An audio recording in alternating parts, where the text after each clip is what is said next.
மாட்சிமையும் உமக்கு ஒருவருக்கு மாத்திரம் செலுத்துகிறோம்.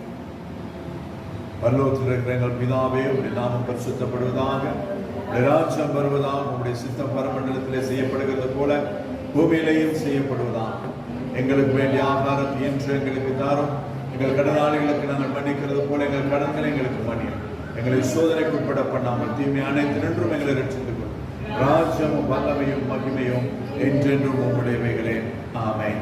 கர்த்தர் உங்களோடு கூட இருப்பாராக. தேவன் சுகல சமூக சீட்டினை செய்வோம். நாங்கள் யாவரும் ஆண்டோடைய சமூகத்தில் அமர்ந்து கொள்வோம். சிறிது நாம் மானசிக அபிமுக்கிய வாடிவோம். ಅದವಶ್ಯ ಮಾನಸಿಕ ನಮಸ್ಕಾರ ನಾವು ಸಿರಿದ ನಾಮೇ ಯೇಸು ಸ್ವಾಮಿಗೆ ನಾಮೇ ಇತ ಆದರೆ உங்கள் நம்ம பிள்ளைகள்னா கத்த தாமே உங்கள் வந்ததான் உங்கள் ஒவ்வொருவரையும் நிறைவாய் ஆசீர்வதிப்பாராக, குறைவை நீக்குவாராக. ஹல்லேலூயா. சந்தோஷமா இருக்கீங்களா? எப்படி இருக்குது இல்லையா? ஆனால் கர்த்தர் நம்மோடு கூட இருக்கும் பொழுது எல்லா சூழ்நிலைகளையும் தாண்டி வர கர்த்தர் நமக்கு இரக்கம் செய்வார். உன்வான் சாபித் சமகின்ன ಕೊಟ್ಟು ಉನ್ವಾನ್ ಸಹಮ ವಾತಾವರಣಾತ್ಮ ಹೋಕರಗಳೆಯನ್ನು ಉನ್ವಾನ್ ಸಾಬಿತ್ करना. हालेलुया. අපේ ජීවිතයේ ප්‍රශ්න තියෙන්න පුළුවන්, නොයෙකුත් ගැටලු තියෙන්න පුළුවන්, අඩුපාඩු තියෙන්න පුළුවන්. නමුත් හැම එකක්ම විසඳන්න පුළුවන් එකම තැනක් නම් අපේ දෙවියන් වහන්සේ විතරයි. நம்முடைய வாழ்க்கையிலே போராட்டங்கள், நெருக்கங்கள், கஷ்டங்கள், அநேக விதமான துரோகங்கள், வேறுபட்டதான காரியங்கள் இருக்கலாம். ஆனால் இவை எல்லாவற்றிலும் இருந்து நம்மை விடுதலை செய்யக்கூடிய ஒரே ஒருவர் என்று சொன்னால் நம் ஆராதிக்கிற இயேசு கிறிஸ்து மட்டுமே. வேறு யாருக்கும் இதை நம்ம செய்ய முடியாது. எனவே கர்த்தர் இந்த நாளிலே எங்களோடு கூட பேசும்படியாகவும், கர்த்தர் இந்த வார்த்தையிலிருந்து நமக்கு கற்றுத்தந்து நம்முடைய வாழ்க்கையின் நெருக்கங்கள், போராட்டத்திலிருந்து எப்படி வெளியிலே வருகிறது என்பதையும் நமக்கு கற்றுத்தர கர்த்தர் விருப்பம் உள்ளவராய் இருக்கிறார். उन्वांस आपकी जीवित है अभी मूनदे नाउ में तत्वे गुडे इन्न उन्वांस අපිට කතා කරලා උගන්වන්න උන්වහන්සේගේ ආත්මයන් උන්වහන්සේ කැමැත්තව සිටිනවා. නමුත් අපි සූදානම් වෙනවා. நாம ஆயத்தமாக இருக்கிறோம். ஆயத்தப்படும் பொழுது கர்த்தர் நம்மை ஆசீர்வதிப்பார். ஹல்லேலூயா. வாசிக்கலாம். மார்க் எழுதினதான சுவிசேஷம் 5வது அதிகாரம். மார்க் சுபாராஞ்சிய பஸ்வினி பரீட்சையே 25 34 වෙනකන් අපි කියමු. 25வது வசனத்திலிருந்து 34வது வசனம் வரையில் நாங்கள் வாசிக்கலாம். அப்பொழுது 12 வருஷமாய் பெரும்பாடுள்ள ஒரு ஸ்திரீ அநேக வைத்தியர்களால் மிகவும் வருத்தப்பட்டு தனக்கு உண்டானவைகளை எல்லாம் செலவழித்தும் சற்றாகினும் குணமடையாமல் அதிக வருத்தப்படுகிற பொழுது இயேசுவை குறித்து கேள்விப்பட்டு, நான் அவருடைய வஸ்திரங்களை ஆகினும் தொட்டால் சுஸ்தமாவேன் என்று சொல்லி ஜனக்கூட்டத்துக்குள்ளே அவருக்கு பின்னாக வந்து அவருடைய வஸ்திரத்தை தொட்டாள். உடனே அவருடைய உதிரத்தின் ஊரல் நின்று போயிற்று. அந்த வேதனை நீங்கி ஆரோக்கியம் அடைந்ததை அவள் தன் சரீரத்தில் உணர்ந்தாள். உடனே இயேசு தம்மிடத்திலிருந்து வல்லமை புறப்பட்டதை தமக்குள் அறிந்து ஜனக்கூட்டத்துக்குள்ளே திரும்பி, என் வஸ்திரங்களை தொட்டது யார் என்று கேட்டார். அவருடைய சீஷர்கள் அவரை நோக்கி, திரளான ஜனங்கள் உம்மை நெருக்கிக் கொண்டிருக்கிறது நீர் கண்டும் என்னை தொட்டது யார் என்று கேட்கிறீரே என்றார்கள். இதை செய்தவளை காணும்படிக்கு அவர் சுற்றிலும் பார்த்தார். தன்னிடத்திலே சம்பவித்ததை அறிந்த அந்த ஸ்திரீயானவள் பயந்து நடுங்கி அவர் முன்பாக வந்து விழுந்து உண்மையை எல்லாம் அவருக்கு சொன்னார். அவர் அவளை பார்த்து, மகளே, உன் விசுவாசம் உன்னை ரட்சித்ததே, நீ சமாதானத்தோட போய் வேதனை நீங்கி சுகமாயிரு என்றார். ஹல்லேலூயா. இந்த பகுதியிலிருந்து கர்த்தர் நமக்கு கற்றுத்தர விரும்புகிறதான காரியம் மே බයිබල් කොටස ඉඳන් මානසික ආත්මයන් මානස අපිට කියා දෙන්න කැමති වෙන දේවල් බොහෝ තියෙනවා. නමුත් කාලය කෙටි නිසා පුළුවන් විදිහට අපි ඒක අදා බෙදාගමු. காலம் சொற்பமாக இருக்கிறதுனாலே அந்த குறிப்பிட்ட நேரத்துக்குள்ளாய் கர்த்தர் நமக்கு எதை சொல்ல வருகிறார் என்பதை நாங்கள் அறிந்து கொள்வோம். 12 வருஷமாய் பெரும்பாடுள்ள ஒரு ஸ்திரியை குறித்து நாங்கள் பார்க்கிறோம். அவருக்கு துலாக்க காலையா சிங்களம் கோமத்தின் சிஸ்டர்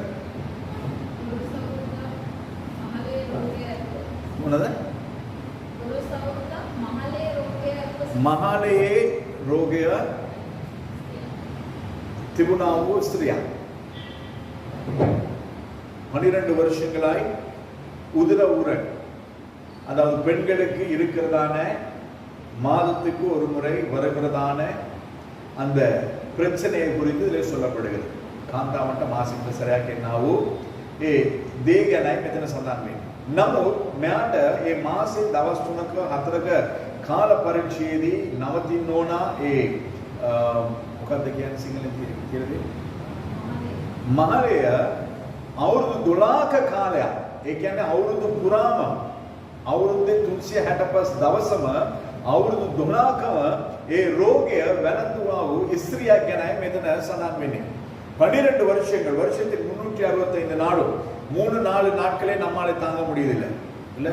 வயிறு வலி, அந்த பிரச்சனை, இந்த பிரச்சனை, அப்படி இப்படி நிறைய காரியங்கள் தாங்க முடியாத ஒரு பொழுதிலும் இந்த வியாதியினால் 12 வருஷங்கள், வருஷத்துல 365 நாளின் படி 12 வருஷத்துக்கு யோசிச்சு பாருங்க எத்தனை நாட்கள்.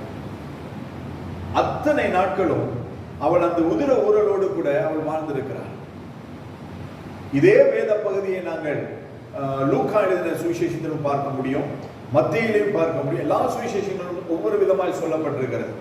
அதில் ஒரு சுவிசேஷத்தை நாங்கள் பார்க்கிறோம், அவர் 12 வருஷங்களாய் அவள் எல்லாவற்றையும் தன்னிடத்தில் இருந்த எல்லாவற்றையும் விற்று வைத்தியரிடத்தில் கொடுத்தும் ஒரு வைத்தியரினாலும் சுஸ்தமாக்க முடியவில்லை.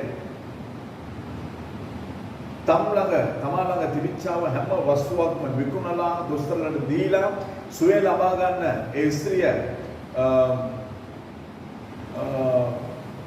කොච්චරක් දේවල් කරත් අන්තිමට කිසි දෙයක් කරගන්න බැරි වුණා.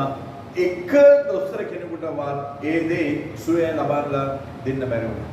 එවැනි තත්වයක කියනකොට තමයි ඒ ස්ත්‍රිය මොකද්ද කරන්නේ? උන්වහන්සේ ගැන අහලා උන්වහන්සේගේ ඒ වස්ත්‍රය අතගැසුවොත් මට සුවය ලැබෙයි කියන ඒ ඇදහිල්ලෙන් ඇවිල්ලා ඒ දේ කරන එක බලනවා.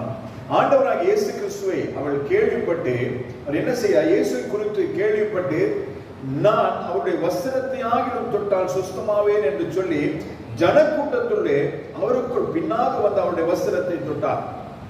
இப்போ செனக மத்திய ඇවිල්ලා මොකද්ද කරන්නේ? මානසික වස්ත්‍රය අතගසනවා. ඒ වස්ත්‍රය අතගැසුව ඒ අවස්ථාවේදීම ඒ ආසුවය ලබා ගන්නවා. ஹalleluya. அவள் அந்த வஸ்திரத்தை தொட்ட மாத்திரத்திலேயே அவளுடைய அந்த உதிர ஊரல் நின்று போனது என்று வேதத்தில் நாங்கள் பார்க்கிறோம். 12 வருஷங்கள் எந்த வைத்தியரினாலும் சுஸ்தமாக்க முடியாத அவரது துலாக்க கால කිසිම වෛද්‍යවරුන් කෙනෙක්ගේ සුවය ලබා ගන්න බැරි වෙච්ච මේ ස්ත්‍රිය මොකද කරන්නේ? ඒ යේසුස් වහන්සේගේ සලුව අතගැස්සු අවස්ථාවේදීම ඒ සුවය ලබා ගන්න.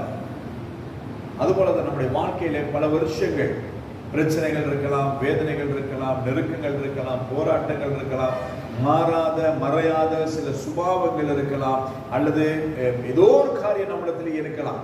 ஆனால் எப்பேற்பட்டதான காரியங்களாக இருந்தாலும் நாங்கள் தேவனிடத்தில் வரும் பொழுது தேவனுடைய வஸ்திரத்தை, அதாவது அவருடைய அபிஷேகத்துக்குள்ளாக நாங்கள் வரும் பொழுது அது அபிஷேக வேதம் சொல்லி அபிஷேகம் உங்களை முறிக்கும். කොයිවෙනි බැම්මක් මාදාවක් තිබුණත් මානසික ආලේපය ඒ හැම බැම්මක්ම කඩලා දාන. ඒ අදහස් තුළ අපේ ජීවිතයේ තියෙන පුළුවන් නොයෙකුත් ප්‍රශ්න, ගැටලු, එහෙම නැත්නම් ලෙඩ, රෝග, දුක, සාපය ඕනම දෙයක් වෙන්න පුළුවන්.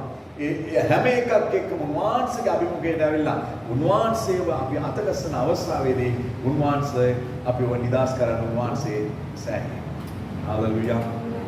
அந்த தேவன் இன்றைய நாளிலே அவர் ஜீவனுள்ளவராய் இருக்கிறார். எங்கள் மத்தியிலும் அற்புதத்தை செய்ய ஆண்டவர் போதுமானவராய் இருக்கிறார். எனவே நாம் அவருடைய சமூகத்துக்கு வரும் பொழுது, அவரை உண்மையாய் நாங்கள் நோக்கி பார்க்கும் பொழுது கர்த்தர் நமக்கு சுகத்தை கொடுப்பார். இத்தனை பேர் நம்புறீங்க? ஹalleluya. அப்ப அவர் என்ன செய்கிறார்? இன்னும் ஒரு காரியம், அந்த உதிர ஊரல் இருக்கும் பொழுது பழைய ஏற்பாட்டின் காலத்தில் நியாயப்பிரமாணத்தின் நாட்களிலே அந்த ஸ்திரீ எதையும் தொடக்கூடாது, எங்கேயும் போகக்கூடாது, எதில் பட்டாலும் அது தீட்டு என்று சொல்லியதான ஒரு சட்டம் இருந்தது. அந்த சட்டத்தை இன்றும் இந்துக்கள் கடைபிடிக்கிறதை நாங்கள் பார்க்கிறோம். அந்த 3 நாள் சாமி கிட்ட போக மாட்டாங்க, சாமி கும்பிட மாட்டாங்க, விளக்கு பத்த வைக்க மாட்டாங்க, நிறைய காரியங்கள் செய்வாங்க. ஏன்னா தீட்டு அப்படின்னு. ஆனா அந்த தீட்டுள்ள இஸ்திரி ஒரு இன்னொருத்தர் மேல உரசப்பட்டாலும் கூட அவர்களும் தீட்டாயிருவாங்க. அதுதான் நியாயப்பிரமாணம். උන්වහන්සේගේ ව්‍යවස්ථාවේ මොකද්ද කියන්නේ? ඒවනේ ස්ත්‍රියක් යම් කිසි ස්ථානයකට යන්න බෑ, කිසි දෙයක් අත ගසන්න බෑ, ඒ වගේ දේවල් කරනවා. ඒ කිව්වනම් ඒව කරොත් මේක ඒගොල්ලන්ට සාපයක් වගේ දෙයක්. නමුත් ඒ සෙනග මැදියේ තැරපිලා යනකොට කී දිනකින් ඇඟේ එයා ගෑවෙන්නේ නැතිද? එතන பேர் மேல பட்டிருப்பான். அப்ப அந்த தீட்டு எத்தனை பேருக்கு மேல போயிருந்திருக்கும்? அதையும் தாண்டி அவருடைய விசுவாசம் என்னது? நான் ஆண்டவருடைய வஸ்திரத்தை தொட்டால் அவர் என்னை சுகப்படுத்துவார். அதுதான் அவருடைய விசுவாசம். அந்த விசுவாசத்தின் நிமித்தமாய் அவள் எல்லாரையும் தாண்டி கடந்து அவள் போகிறதை நாங்கள் பார்க்கிறோம். எனவே இந்த சாயந்தர வேளையில அநேக போராட்டங்கள், அநேக நெருக்கங்கள், இந்த எத்தனையோ பேர் வருவாங்க, இன்னைக்கு அநேகரை காணல. ஆனா எத்தனையோ பேர் எத்தனையோ விதமான பிரச்சனைகள் இருந்தாலும் அந்த பிரச்சனைகளை தாண்டி நாங்கள் தேவனிடத்தில் வரும் பொழுதுதான் தேவன் நமக்கு விடுதலை கொடுக்க முடியும். අපි ජීවිතේ ප්‍රශ්න බොහෝ තියෙන්න පුළුවන්. නැත්තම් කරදර එන්න පුළුවන්. නැත්තම් මේ දෙවියන්ට ඉන්න බැරුව බාධාවන් එන්න පුළුවන්. ඒ හැම බාධාවක්ම අපි පව් කරගෙන ඔක්කොම ටික කොහමද තරපිලා එනකොට තමයි උන්වහන්සේ ළඟට උන්වහන්සේ අපිට නිදහස දෙන්න පුළුවන් ඉන්නේ. ஐயோ அவங்க மேல தேய்பட்டா உரசுபட்டா தீட்டே அப்படின்னு சொல்லி அவர் பார்க்கல. நான் எப்படியாயிலும் ஆண்டவரை தொடுவேன் என்கிறது அந்த விசுவாசம் அவரிடத்தில் இருந்தது. විශ්වාසම අවලේ සුගපඩතින. ඒ ඇදහිල්ල තමයි යාව නිදහස් කරේ. අවුරුදු 12ක කාලයක් දවසක් දෙකක් නෙවෙයි 12 வருஷங்கள். ஒரு நாள் 2 நாள் கிடையாது. ஒரு மாசம் 2 மாசம் கிடையாது. 12 வருஷங்கள் 12 வருஷங்கள் 12 மாதம். அப்ப எவ்வளவு? 12 12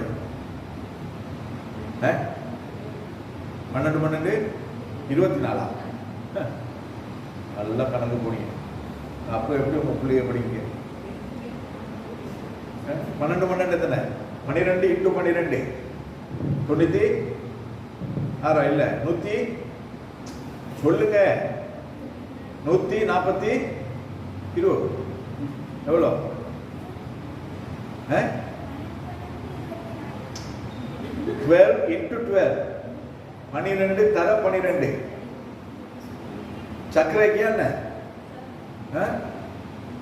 12 වැඩි කිරීම 12 කීයද? எனக்கும் கணக்கு வந்து போச்சு உங்களோட சேர்த்து.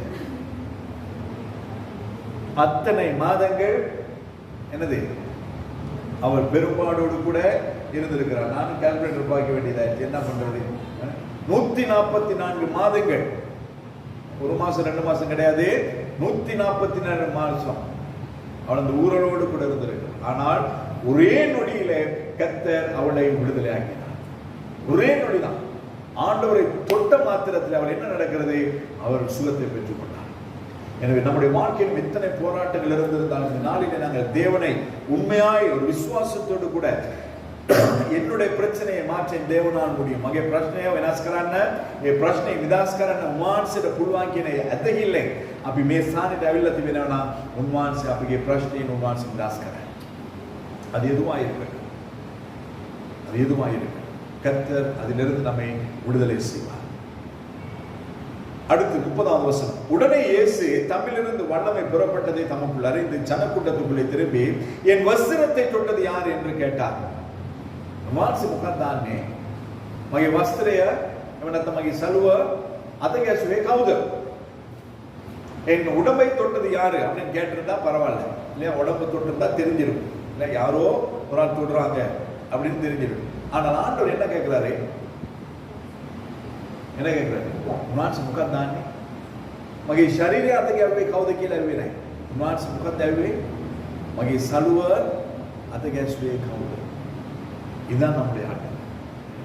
நம்ம என்ன பண்றதா நல்லா இருக்கும். சரியா இந்த சாயந்தரத்தில் 3:34 மணிக்கு சரியா கர்த்தர் திடீர்னு சொல்லி ஒரு காரியத்தை எனக்கு காண்பித்தார். இதுவரையிலும் ஊழியத்துக்கு வந்த நாள் முதல் கொண்டு இந்த நாள் வரை கர்த்தர் என்னோடு கூட இந்த சபைக்கு பேசுகிறதான காரியங்கள் எல்லாம் நேரம், நாள், மாதம், வருஷம் சொல்லிதான் கர்த்தர் பேசிக் கொண்டிருக்கிறார். நீ சேவை பட்டாங்க அவசியம் தான். එමණත් තමගේ මං සේවයට ආපු දවසේ නම් මානසික කතා කරද්දී දවස වෙලාව මාසය අවුරුද්ද හැම එකක්ම කියලායි උන්වහන්සේ මෙතෙක් වෙනකන් කතා කරගෙන තියෙන්නේ. එම නිසා අද දවසේ උන්වහන්සේ කතා කරා යම් කිසි දෙයක් නැහැ. அதே போலதான் அப்பதான் உடனே நான் எடுத்து வச்சது உங்களோட பேசுகிறதுக்கு இன்னும் ஒரு இதே சம்பவம் தான். ஆனால் இன்னும் ஒரு வேத பகுதி எதுல இருந்துச்சுன்னா நான் லூக்காவில் இருந்து பேசும்படியா நான் எடுத்து வைத்தேன். ஆனால் கர்த்தர் இந்த சாயந்தரத்திலே சரியா நான் மறுபடியுமாய் வேதத்தை தியானிக்க ஆரம்பித்த பொழுது அவர் இந்த பகுதியை எனக்கு மறுபடியுமாய் காண்பித்தார். அதுல வேற மாதிரி எழுதியிருக்கிறது. இந்த மார்க்கு எழுதின இந்த இப்பொழுது நான் வாசித்த பகுதியிலே அது வேறு மாதிரியா எழுதப்பட்டிருக்கு. ஒரே சம்பவம் தான், ஆனால் இரண்டு பேர் இரண்டு விதமாய் எழுதி வைத்திருக்கிறார். ஆண்டவர் இதிலே தெளிவாய் கேட்கிறார், என் வஸ்திரத்தை தொட்டது நீங்க எந்த சூழ்நிலையில் இருக்கிறீங்க, எதற்காய் வந்திருக்கிறீர்கள், ஏன் வந்திருக்கிறீர்கள் என்பதை கர்த்தர் அறிவார். ஐயாவே முகர்தாவே அப்பே தத்துவ முகாந்த අපේ අපි යන්නා වූ පීඩනය මොකද්ද කියන හැම එකක්ම උන්වහන්සේ දැනන් සිටිනවා. මනුෂ්‍යයන්ට පේන්නේ නැති වෙන්න පුළුවන්, නමුත් උන්වහන්සේ දකිනවා. එතකොට තව මොකද්ද වෙන්නේ මෙතන? அந்த அதுக்கு பிறகு என்ன நடக்கிறது இந்த இடத்துல? சீஷர்கள் அவருடைய சீஷர்கள் அவரை நோக்கி திரளான ஜனங்கள் உம்மை நெருக்கிக் கொண்டிருக்கிறதை கண்டோம், என்னை தொட்டது யார் என்று கேட்கிறீரே என்றார்கள். උන්වහන්සේගේ ගෝලයන් මොකද කරන්නේ? ස්වාමීනි බලන්න මෙච්චර ජනගාන දහස් ගණන් ජනතාව නින්දිද්දී හැම එක්කෙනාම ඔබතුමාව තෙරපිගෙන තල්ලු කරගෙන ඔබවහන්සේ එක්ක යනකොට ඔබවහන්සේ කොහොමද මේ වගේ ආන්නේ කියලා උන්වහන්සේකින් අහනවා. ගොඩක් වෙලාවට එහෙම තමයි. සභාවේ මේ ප්‍රශ්න තියෙනවා අපිට. சபையிலே இப்பேற்பட்டதான பிரச்சனைகள் உண்டு. அப்படி இல்லைன்னு சொன்னா அப்படியே வீட்டில் இந்த பிரச்சனைகள் உண்டு. எப்படி இந்த காரியம் உங்களுக்கு தெரியும், அப்படி இல்லைன்னா எப்படி இந்த காரியங்கள் தெரியும் அப்படின்னு சொல்லி ஒரு சில கிசுகள் சில நம்முடைய கதைகள் வரலாம். இல்லை பிள்ளைகள் வந்து கேட்பாங்க, நீ அங்கே தானே மாதிரி செஞ்சு அப்பாவுக்கு எது எப்படி தெரிஞ்சு நீ சொன்னியா, அம்மாவுக்கு எப்படி தெரிஞ்சு நீ சொன்னியா, நான் பூட்டி தானே வச்சுட்டு போனேன் அப்படின்னு சொல்லி நாம கேட்கறது உண்டு. இல்லை அது சாதாரண இயற்கையாக நடக்கக்கூடியதான காரியம். ஏன்னா நாங்கள் பூட்டி வச்சிருக்கிற பெட்டலில் நம்ம தெரிஞ்சுக்கிறோம், நம்ம வச்சிருக்கிற ஸ்தானத்தில் நம்ம தெரிஞ்சுக்கிறோம். கொஞ்சம் அங்கங்கே மூவ் பண்ணிடுச்சுன்னா அது என் வீட்டில் அப்படிதான். இல்லை என்னுடைய பொருட்கள் யார் எடுத்தா நடக்குது, ஏன்னா நான் வச்சிருக்கிற விதங்கள் வித்தியாசம். ஆனால் இது அப்படி கிடையாது. தேவன் நம்மோடு கூட இடைப்படுகிறது அப்படி கிடையாது. மான்ஸ் අපිත් ගනුදෙනු කරන්නේ ඒ විදිහට නෙමෙයි. අපේ ගෙදර අපි තියලා තියෙන දේ මේ ගත්තොත් අපි දන්නවා. මේ කවුද ගත්තේ? මගේ කපට එක ඇරියද කියලා අපි හොයනවා. අපිට තේරෙනයි පොඩ්ඩක් ඇදලා තියෙනවා මම තියන්නේ මේමයි. දැන් තියලා තියෙන්නේ මේමයි. නමුත් උන්වහන්සේගේ බැල්මේ ඒවා වෙනස්. ඒ වගේම උන්වහන්සේගේ දාසය එහෙම නැත්නම් උන්වහන්සේගේ සභාවේ උන්වහන්සේ කතා කරද්දී උන්වහන්සේ යම් කිසි දෙයක් පෙන්නනවා නම් උන්වහන්සේ තමාගේ දාසයන් පෙන්නන්නේ හරි ආකාරයට. தேவனுடைய மனுஷன், தேவனால் நடத்தப்படுகிற மனுஷன், எல்லாரையும் நான் சொல்றேன், தேவனால் நடத்தப்படுகிற மனுஷர்களுக்கு கர்த்தர் சரியாய் காரியங்களை காண்பிப்பார். அதுல இருந்து தப்பி போறதுக்கு யாருக்குமே அநேக ஊழியர்களை உதாரணமாய் சொல்ல முடியும். நம்முடைய தேசத்தில் வாழ்ந்த எத்தனையோ பேர். பாஸ்டர் கிளரண்டன் அப்படின்னு ஒரு தேவ மனுஷன், அவருடைய மனைவி கூட அவர்கிட்ட போய் நின்று ஜெபம் பண்றதுக்கு பயப்படுவார்.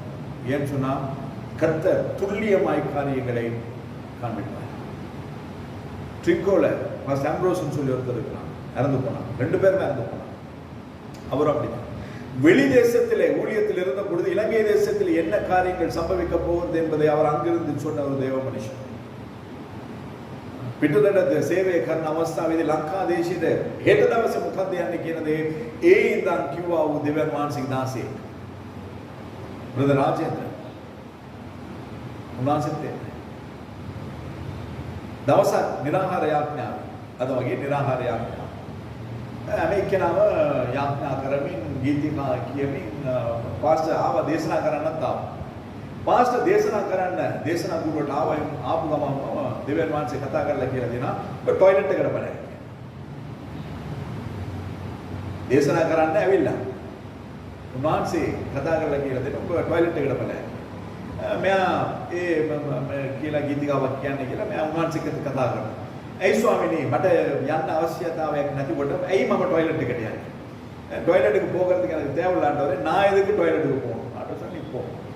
அப்போ கூப்பிட்டு சொன்னாலும் ஒரு பாட்டு பாடுங்க அப்படின்னு இவர் டாய்லெட்டுக்கு போகிறாரு. அப்போ கீழே போனால் நிறைய டாய்லெட்ஸ் இப்படி கட்டியிருக்கு. ஏன்னா அது திரளான ஜனங்கள் வருகிற ஒரு ஆலயம் திருச்சபை. அப்போ திரளான இப்படி டாய்லெட்ஸ் இருக்கும் பொழுது போய் திறந்தாரு. ஆண்டவர் சொன்னால் இது இல்லை மற்ற டாய்லெட்டு மற்ற திறந்து ஆண்டவர் சொல்லி இது இல்லைடா அடுத்ததுக்கு போகிறேன். திருப்பி அடுத்தது போய் அது இல்லை அடுத்தது கடைசி அப்படி போயிட்டு கடைசி டாய்லெட்டுக்கு போனால் என்ன நடக்குது? ಅಂತಿಮ ಟಾಯ್ಲೆಟ್ಗಳು ಉನ್ವಾನ್ಸಿಕ್ಕಿಲ್ಲ ಮೇಗನಮೇ ನರಗಡಪಲ ಅಂತಿಮ ಟಾಯ್ಲೆಟ್ಗಳಿಗಿಲ್ಲ ದೊರೆ ಅನುಕೂಲಮ ಉನ್ವಾನ್ಸಿಗೆ ಸಾಕಾರ ಸೇವಕ್ಕೆ டாய்லெட்டுக்கு பனிஸ்காக ஆயிட்டான். என்ன பண்ணிட்டு இருக்காங்க? உபவாச ஜெபத்துல தேவனுடைய ஊழியக்காரர் என்ன பண்றாரு? பனிசாடு ஒரே அட்டி என்னது கண்ணத்தை புத்தி ஒன்று கொடுத்துருக்கிறார். உபவாச ஜெபம் நடக்குது, நீ இங்கே என்ன பண்ணிட்டு? இதுதான் நம்முடைய ஆண்டவர். அப்ப தேவன் ஒரு மனுஷன், அதாவது தேவனுடைய ஊழியனுக்கு கர்த்தர் எதையும் மறைக்கிறது கிடையாது. उनसे दास आटा उनसे तक गमन करना दास आटा उनसे किसी दे अंगला संगवान क्या नहीं கர்த்தர் இந்த சபையிலும் அப்படிதான் பேசிக்கொண்டிருக்கிறார். இந்த சபையிலும் கர்த்தர் அப்படிதான்.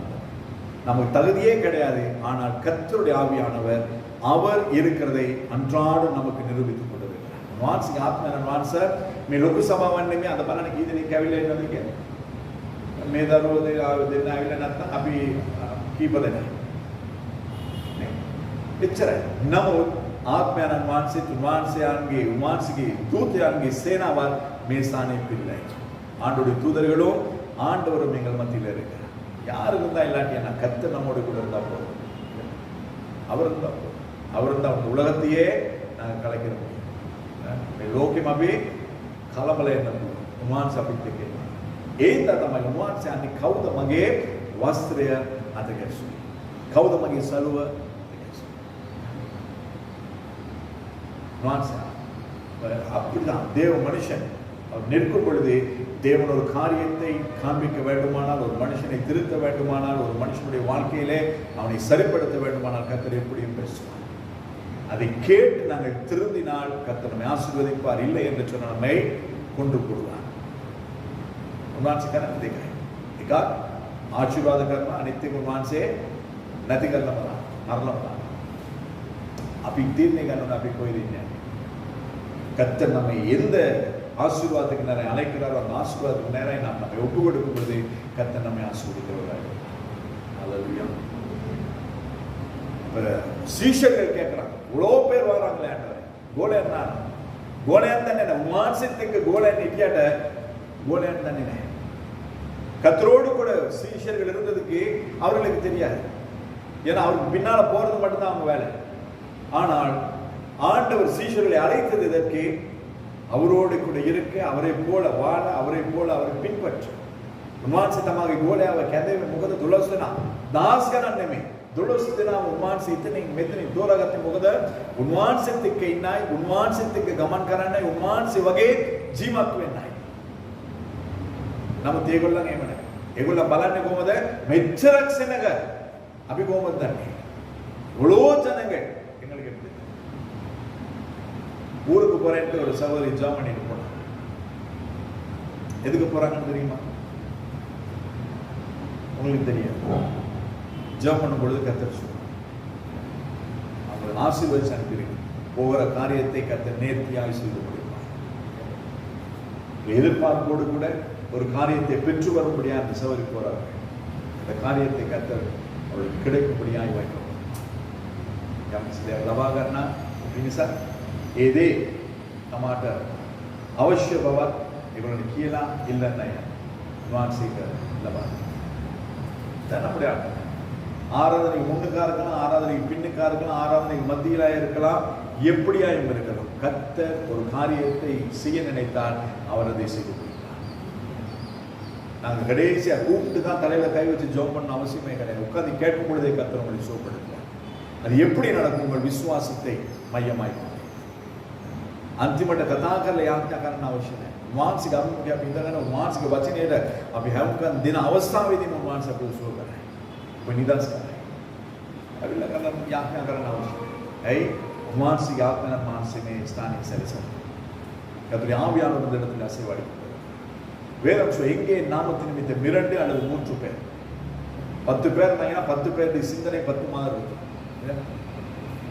ஐயோ 6:30 மணி ஆகுது, பஸ் வந்துடும், அதுக்கு மேலே பஸ் இருக்காது அப்படின்ற ஒரு யோசனை.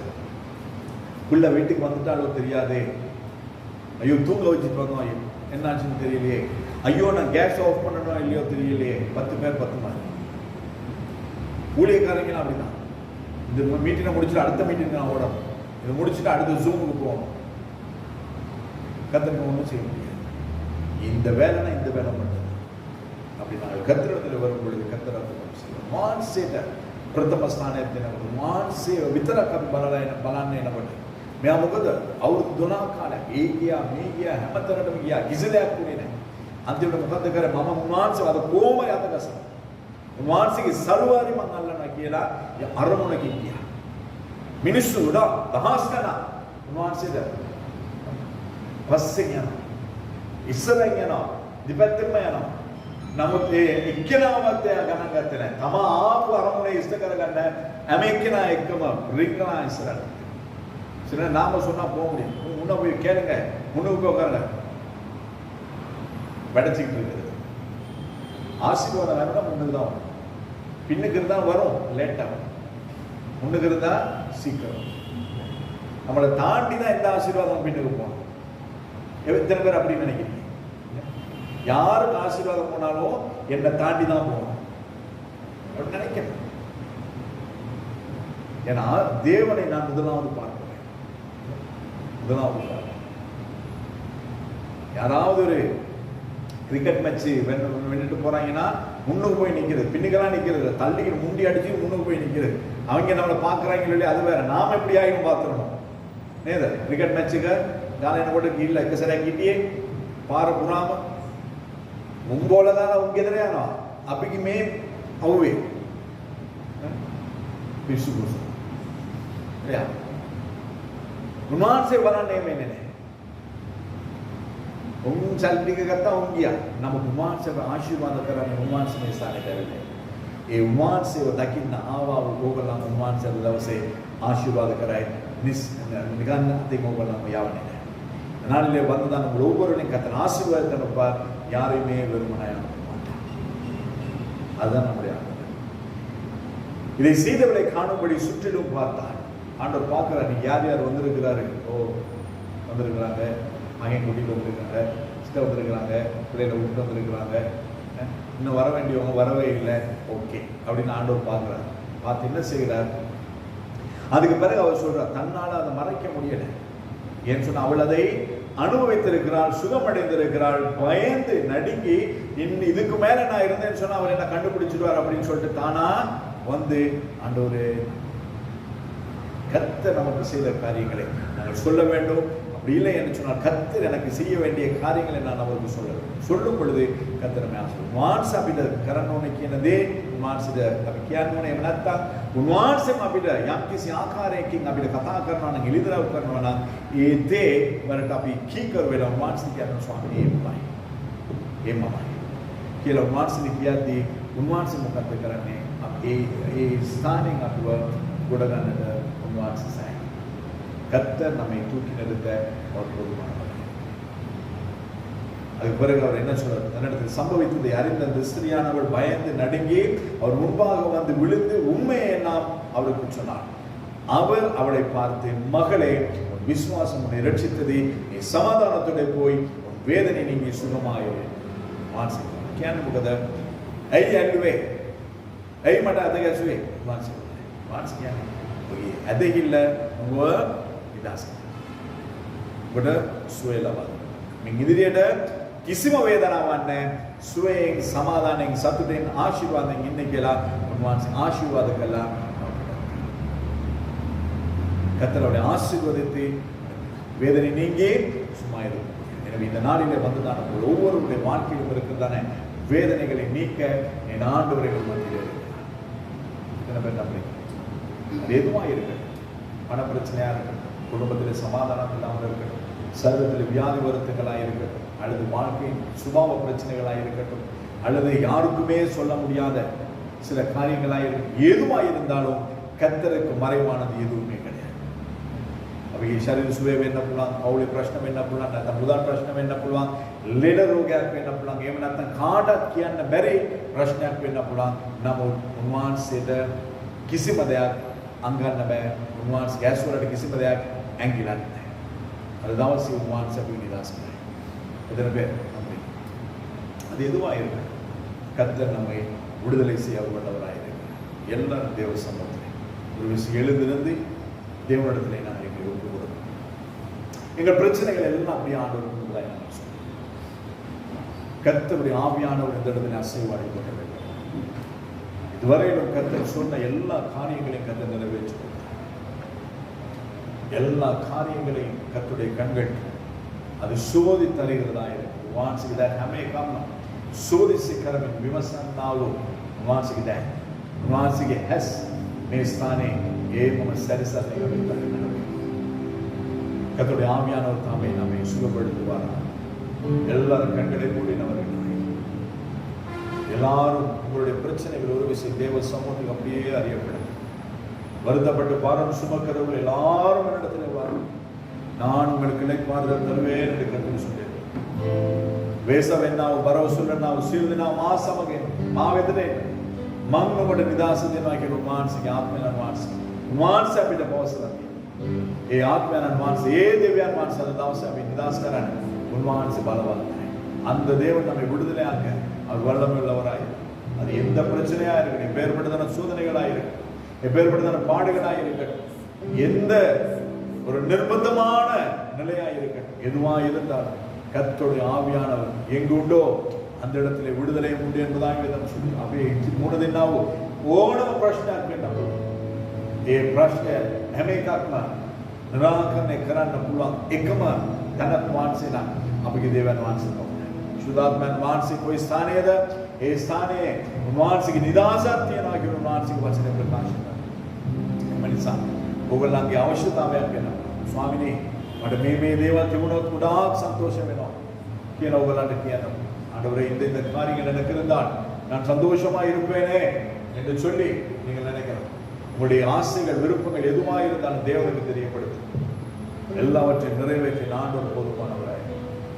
ஒரே ஒரு நிமிஷம் 60 செகண்ட் மட்டும்தான், 60 செகண்டுக்குள்ள கர்த்தர் எல்லாவற்றையும் தெரியப்படுத்தும். ஆண்டவரே சொல்லு, ஆண்டவரே இந்த காரியங்கள் எனக்கு வேண்டும்.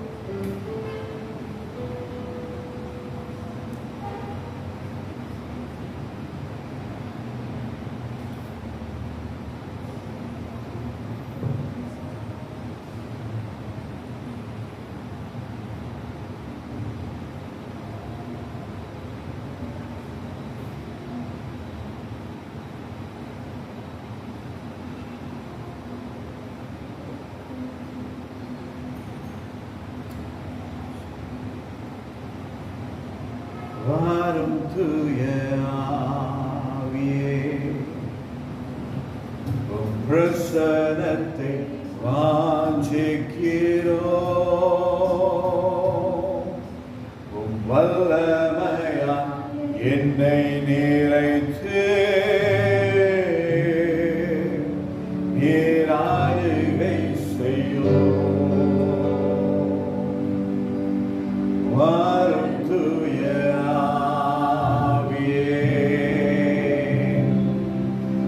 பிரசன்னத்தை வாஞ்சிக்கிறோம். உம் வல்லமையால் என்னை நிறைத்து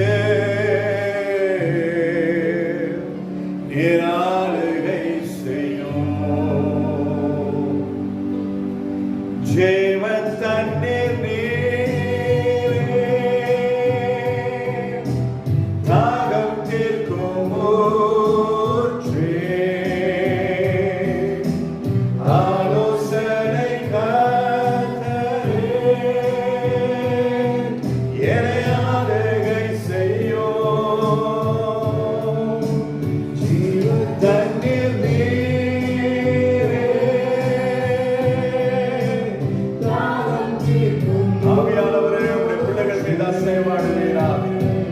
அன்று ஒழுங்கு கிரகமும் இல்லாத ஆண்டவரை வெறுமையான இருள் சூழ்ந்த உலகத்தின் மீது பூமியின் மீது அசைவாடின் அதே தேவாவியானவர் இதோ இந்த சாயந்தர வேளையில் உடைய பிள்ளைகள் மீது அசைவாடி ஆண்டவரை உடைய பிள்ளைகளுடைய எல்லா விதமான இருட்டு தன்மைகளையும் ஆண்டவருடைய பிள்ளைகளுடைய வாழ்க்கையில் இருக்கிறதான எல்லா விதமான ஒழுங்கற்ற தன்மைகளையும் ஆண்டவரை உடைய பிள்ளைகளுடைய வாழ்க்கையில் இருக்கிறதான எல்லா விதமான நெருக்கங்களையும் கர்த்தர் மாற்றி